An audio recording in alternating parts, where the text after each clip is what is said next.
Today I am joined by the legend Jerry Faulkner. So honored to have Jerry on. Coach, multiple time marathon champion, Olympic marathon trials qualifier, and just a great leader in our New York running community. Someone I have a ton of respect for. So really grateful to have you on. Thanks for being here, Jerry. David, thanks for having me, man. And it's always been an honor to be able to coach, but also to have a little bit of influence on your running. Definitely. Big influence, big inspiration. I Too, remember man. the first time I saw you, Jerry, you were winning a race that I was running, and I was just like, oh my God, who is that guy? I need to learn from him. And man, you're killing it right now. You're killing it. And just living in the New York community, it's just like spreading that love, but also getting to know people and then believe in that running culture, man. So yeah, thanks for having me again. Absolutely. Yeah, man. And so, this is a fast-paced format where we, runners work through recurring top 3 categories. So let's just jump in and, let me know what comes to mind. We're going to start with, Jerry, your top 3 most memorable running moments. I would say my top 3 most running moments would probably be my first and I would say 2005. 2005, I was running my first marathon. And I was running the Memorial Oklahoma City bombing marathon. And this marathon is a race that raises money for the Oklahoma City bombing. And so 1995, the Oklahoma City bombing happened on April 19th. And so this race actually raises money for the memorial. And so they would have a marathon, and it's been going on for its 26th year. So when I ran it my 2005, I had no experience from running marathons, but also I just came out of college, and I was a college walk-on. So I was a walk-on my freshman year. So I was only been running competitively about maybe 4 years, around 4 years. And so I used this marathon as a trying to get a little bit of street cred, but also try to get my foot dabbed into this marathon sport because that's where it's at. I mean, if you're a runner, if you haven't ran a marathon, you're not a runner. So I had to get my feet wet. And so I went out for the first 13 miles, didn't take any water, didn't take any gels. And this time, also, they didn't have so many water stations. So I went through the halfway at 112. So 112 through the halfway is about 5:30 per mile pace. And I was feeling good. I had the news truck. I had Channel 4, tracking me through the whole race. They were videotaping me through the whole race. And then I get to halfway. I'm right there. I'm like, okay, all I have left is another 13 miles. So I'm halfway, another 13 miles. Use it as a long run. And man, was I wrong. Man, I was wrong. I ended up getting to mile 20. Dehydration started to kick in. The temperature was about 60 to 80 degrees. So when you're running that long and you don't have liquids, David, it gets you. It gets you. And so I was running coming from 5:30 miles, and then I got to about 200 meters left in the marathon, and I've been leading the race for the whole race. Oh man. And then a guy passes me on the end. And that's 200. And the news people didn't know who he was. They're like, who was that? Who just passed us? And they're like, oh my gosh, I think that was the second place guy. Now the second place guy passed the leader. And I'm like, oh shit. So I end up crawling to the finish line and ended up running 2:32 marathon, got second in Oklahoma City for my first marathon. So which is still an amazing result. Just doing an amazing result, but not really being prepared to run the marathon. I used it as a normal race, but not as a training for the marathon. All right, I'm going to take these gels. I'm going to take these waters. I'm going to go out a little bit more conservative. I mostly went out and just blown the barn doors off of this race. So that would probably be my number one. The next year I ended up winning it and I ran smarter, but I feel like that I had a better story for my first one for 2005. 2006, I ran 2:36, ended up winning the marathon and ran a lot smarter. I ran with somebody and then I ended up taking off at the end and ran 2:36. And then I would say my second favorite race is the New York City Marathon. I mean, the community, the people, the competition, the different parts of the city is insane. And you've ran New York as well, haven't you? Yeah. 6 times, I believe. Yeah. Yeah. 6 times. It just keeps getting better and better. Uh, I'm running it this year, but man, I got to run it in 2016 in the elite field. And Amazing. that was awesome because I ended up running a 221 at Hartford, Ooh. Connecticut the year before. And so I qualified to run in the elite field. And so I got selected to run in the elite field. And when you're on the Verrazano Bridge, and the Verrazano is the start of the New York City Marathon, Yeah. they start playing New York, New York. And I was like, shit, this is crazy. Yeah. Me from 2016 asking the runner from 2000 saying, hey, you're a college walk-on. You're going to be in the elite field for the New York City Marathon. You're going to be living in New York because I was living in Oklahoma. I've lived in Oklahoma for 30 years, and now you'll be living in New York, running the New York City Marathon. The community, the crowds, and then being able to go out and compete. And I ended up running like 226 that day and came on 29th. That was freaking awesome. And that was another huge moment. And then I would say probably my third favorite moment is probably running Boston. Boston ran 225, very competitive race.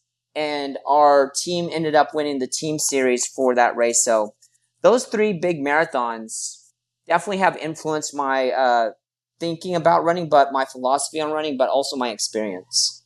Amazing. Incredible. Jerry, tell me, I know you work at Adidas. Mm-hmm. Tell me about your top 3 favorite running shoes. So I've been in running retail for about 16 years. So I've started at a running shoe store for 6 years being a store manager, learning about footwear and seeing all these technologies. So for example, 2006, shoes were starting to become over $100. So they're starting to go over $100. The Brooks Adrenaline went over $100. That's when people started using stability and supportive shoes. And then we went to more barefoot, and now we're completely flipped, and now we're in high cushion shoes right now. So I would say one of my most favorite shoes right now is the Adizero Pro 4.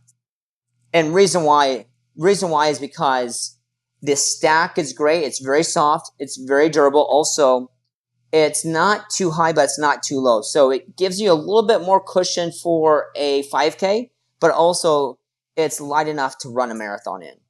Cool. Yeah. So I love that shoe. That's my favorite workhorse shoe. So if you follow me on Instagram or see me out doing a track workout or even racing, I'll probably have some fire type of color of an Evo Pro 4. And then my second favorite shoe right now is the Evo SL. And the Evo SL is our lightest weight neutral hybrid running shoe. It doesn't have a carbon plate and it runs $150. It's soft. It's cushion. It's more like you can use it as an everyday trainer, but also you can use it as a race day shoe. But I use it more as a sneaker culture, like kicking around in the streets of New York. You can match everything. And I don't know. I really love the stripes where we got right now. And then just to show you guys something very, very special, this just released. The Hyper Boost Edge. And the Hyper Boost Edge is becoming my favorite love. This shoe right here. Nice. Ooh, I love the look. So look is awesome, but the technology is another level. We're using a super foam in this shoe, but also we're using a foam that keeps the shape of the shoe all climate. So if it's hot outside, it stays supportive. If it's cold outside, it stays soft. So the Hyperboost Edge is one of those high cushion trainers that has a stack height. It's at a 45 and it's a 6 offset. And then we have Adi Prime that fits the foot great. And then I'm definitely get you a pair of these to run in. They've been my favorite shoe right now. So. Amazing. What are your thoughts? Because Sebastian Sawe, right, that he was wearing some kind of super high-tech new Adidas. Have you tried those?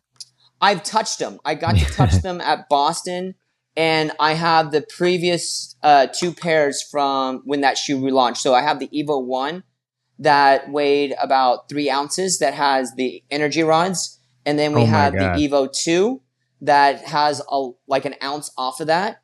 And that's still with a little bit better upper on that. And then the Evo 3, I got to touch it. It's half an ounce. And then they changed the rod technology where they're putting a rim rod technology around the rim of the shoe to give it more energy return. Yeah. And it's so crazy. When I ran Oklahoma City this year, that was the same day that they were running the London Marathon. Okay. And I saw on the social media feed, like 2 people ended up breaking 2 hours in the marathon. And I'm like, that is insane. So that's about, running wise, that's about like 20 to 19 miles per hour for 26.2 miles. And that's amazing. That is just really amazing. And also, I was super happy to see Adidas do that. And with that innovation, with that technology. So yeah, that is great. Incredible stuff. All right, Jerry, let's move on to top 3 running moments that didn't go as planned. It sounds like that first marathon was sort of a lesson in that way. Yeah, my first marathon was that. I've had stomach issues. I feel like every runner has had stomach issues or have an issue where you think that you brought everything and you forget your most important thing, your watch. You forget your shorts. You forget your singlet, or even you forget your race bib. You left it at a restaurant. So I would say my first one would probably be the Oklahoma City Marathon, not really hydrating well, and then bonking like crazy. Second would probably be the Columbus Marathon.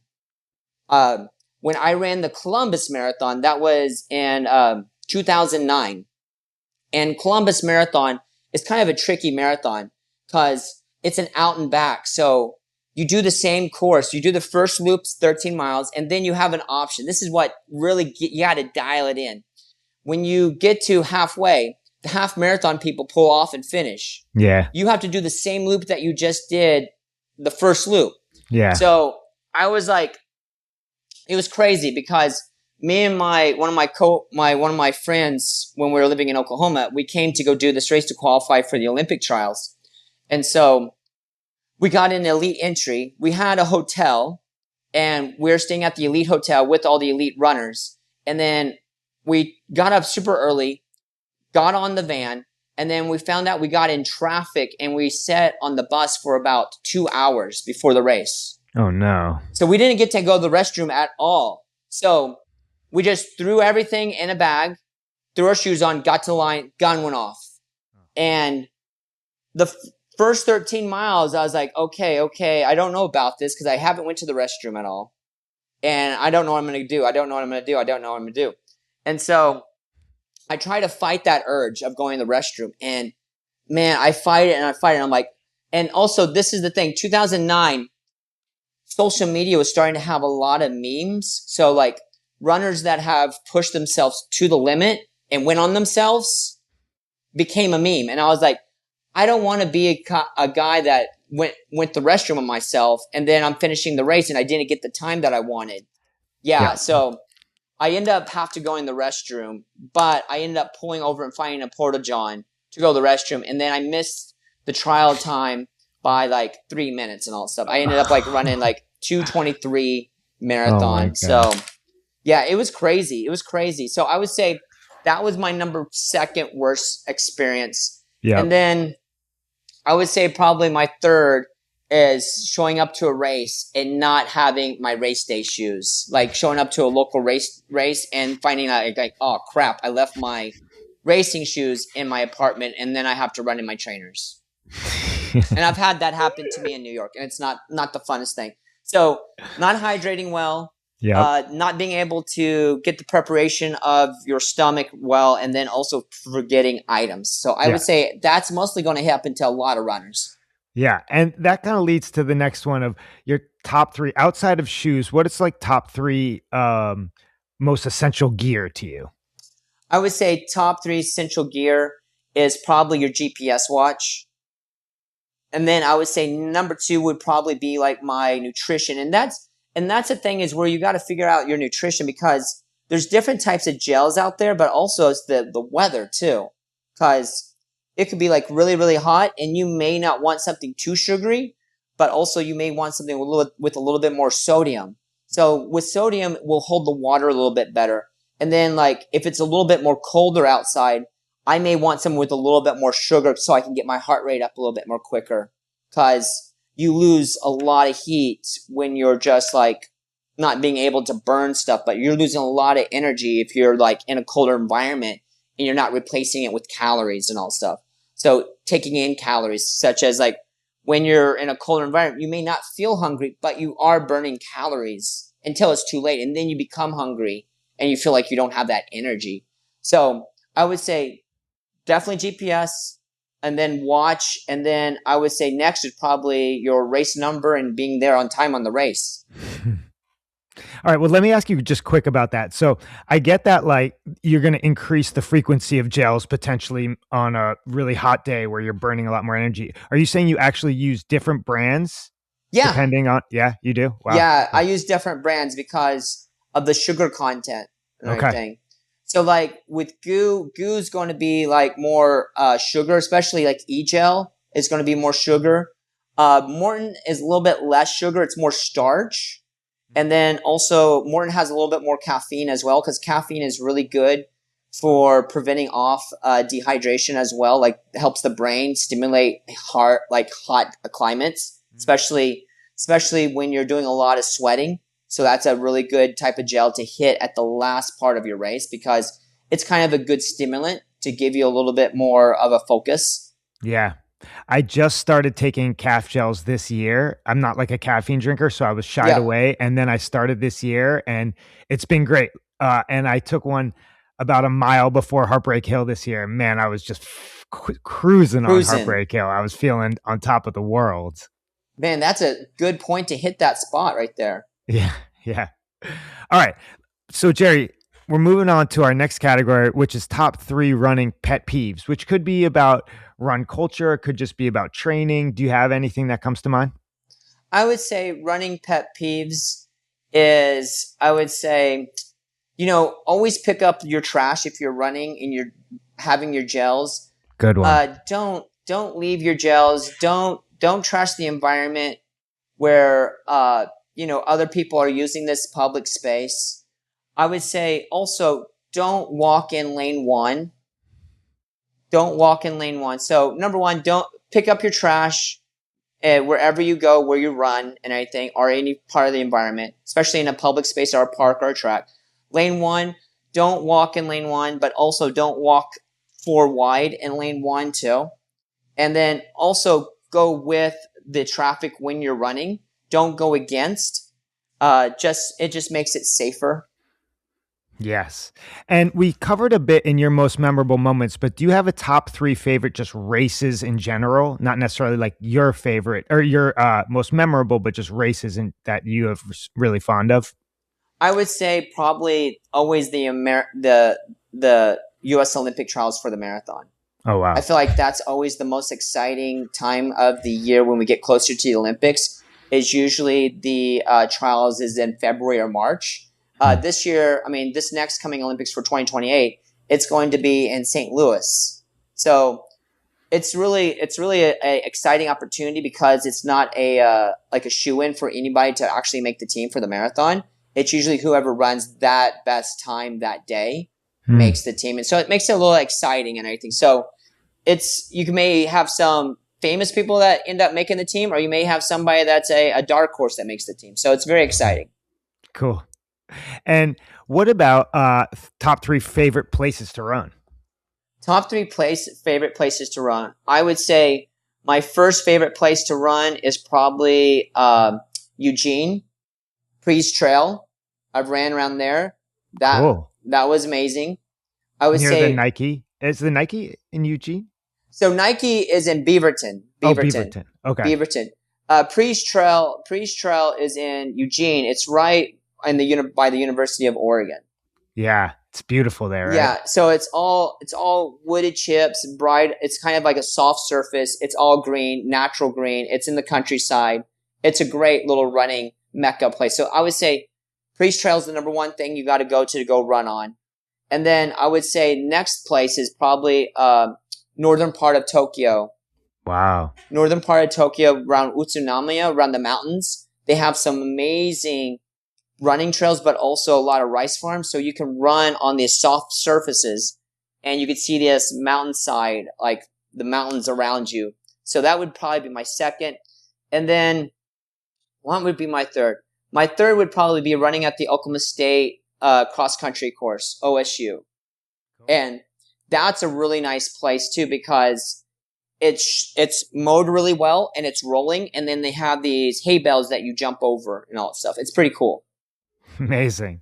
All right, let's move on, Jerry. What about your top 3 recovery tools or foods? Recovery tools, I would say number 1 would probably be my always a iced coffee is a great recovery tool for me. I use the Normatec boots, and then probably number 3 would be sleep. So coffee number 1, Normatec compression number 2, and then sleep would be number 3. Amazing, Jerry. And I mean, you have so much wisdom. Anything you want to just, what's one piece of thing that, running has given you that you can take away maybe to pass on to some other runners that have so much to learn from you, Jerry? I would say it's just the culture and enjoying it, and everybody's different, and set your own goals and just get out the door. Get out the door. You don't have to run a marathon. You don't have to win a 10K. You don't have to do an ultra to become a runner. At the end of the day, everybody's a runner, and just put one foot in front of the other, and the sport is for everybody. That's what it is, man. Jerry, thank you so much. This has been amazing. David, thank you, brother, so much, my friend.